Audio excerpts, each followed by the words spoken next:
Welcome back to Stacking Growth Snacks. I'm Steph Crugnola, and I'm here with Sidney Waterfall to talk about attribution and funnel tracking. Sidney, what was your favorite childhood snack? I had to think about this one for a little bit, and then I totally remembered exactly what it was.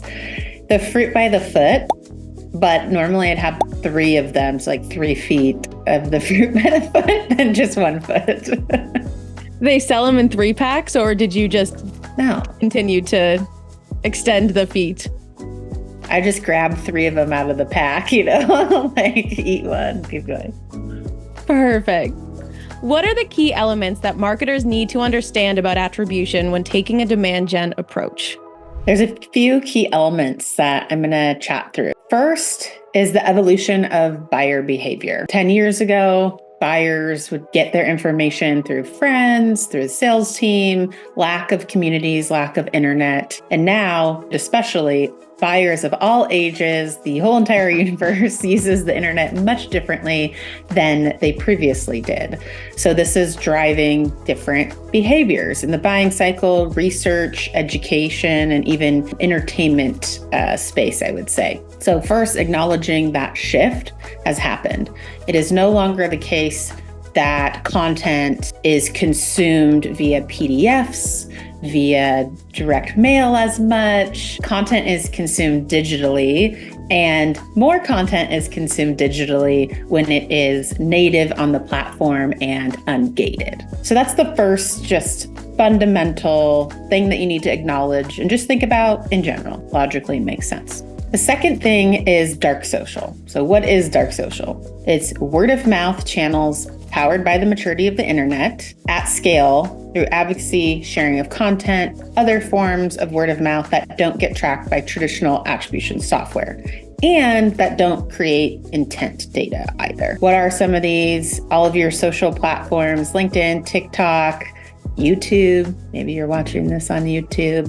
Maybe you're watching this in the Slack community. Who knows? Direct word of mouth, third-party virtual events or in-person events or meetup, and then even just internal comms, Slack, Discord, Zoom, Google Meets, all of those types of things. With the uprise of dark social, that's key to understand and acknowledge, because with those 2 things happening, it makes traditional, I'll call it brand awareness and awareness tactics, much harder to track, which is why most marketers run a lead gen model, which is conversion-based campaigns, direct click, very easy to generate leads and then track those leads. So that's the concepts that you need to understand. Then when you want to switch your strategy from maybe a lead gen approach or maybe a conversion performance-based approach to a demand gen approach, what does that mean? That means that you are probably going to use these channels like social media, all the dark social channels that I just mentioned,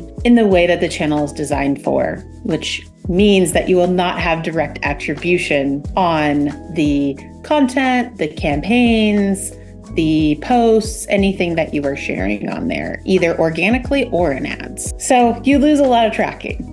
So that's what you need to understand. But what do you do about it? Of course, you're going to, look at things like in-platform custom conversions.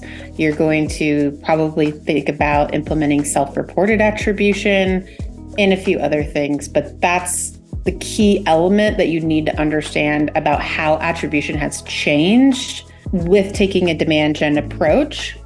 And then the last factor is just the general privacy, data, security policies that have changed in our cookies, iPhone tracking, all of these things that are going to continue to evolve has really accelerated the past 2 years and into next year and beyond. It's only going to get worse. If you switch your strategy and you lose that direct tracking, so it looks like things aren't working, how do you implement a mindset shift so you don't panic? We don't want anybody to panic, especially executives or people that control the budget. First set is mindset, which you mentioned. Then it's metrics, which I think we'll get into. Mindset is outlining kind of these key shifts in a consumable way for the team that you're working with or just your company and organization to get on board. If you kind of take a step back and think about it logically, you're like, yes, this happened. Yes, buyers have changed.